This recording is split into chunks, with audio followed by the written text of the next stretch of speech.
back to Unwrapped. I'm Mark Summers getting the goods on goodies like JuJubes and JuJyFruits. Sweet treats with a long history.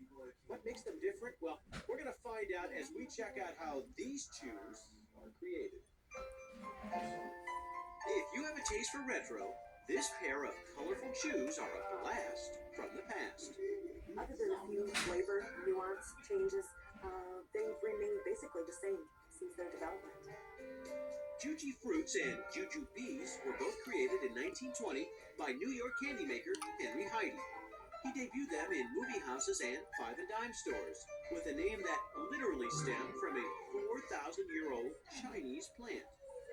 The name comes from the JuJu tree, which is known for producing a very firm, fragrant fruit.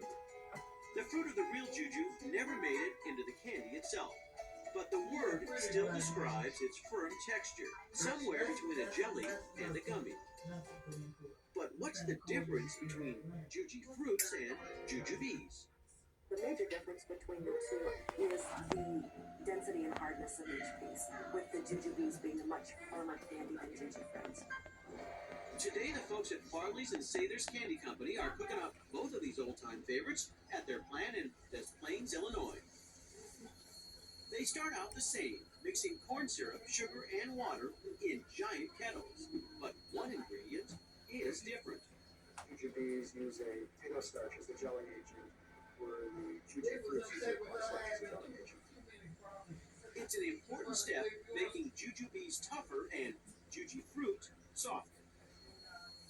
Then each colorless slurry gets direct steam injections that are so hot they explode or separate the starch, a step allowing the candy to set. Next, the slippery sugar gets a burst of color and flavor that can be a blast from the past.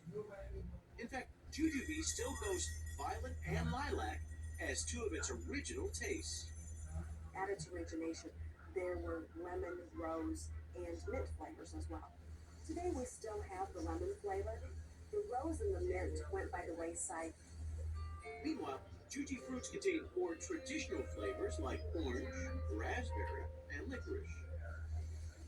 Back at the factory, 200-degree Fahrenheit goo squirts into starch molds with the help of tiny pistons. It cycles, and there's a power on here that opens and closes the valve that allows us to measure exactly how much candy goes into each deposit. And with shapes, JuJubes have only one, while JuJyFruits have 7. And if you look closely, you'll see veggies like asparagus, pea pod, and tomato in this fruit-flavored mix. Finally, it's time for the candies to set up or cure. We send them into rooms which are like giant ovens. So we put them in there for heat for 2 days to drop the moisture to get that real firm texture. But JuJubes get even more hard time.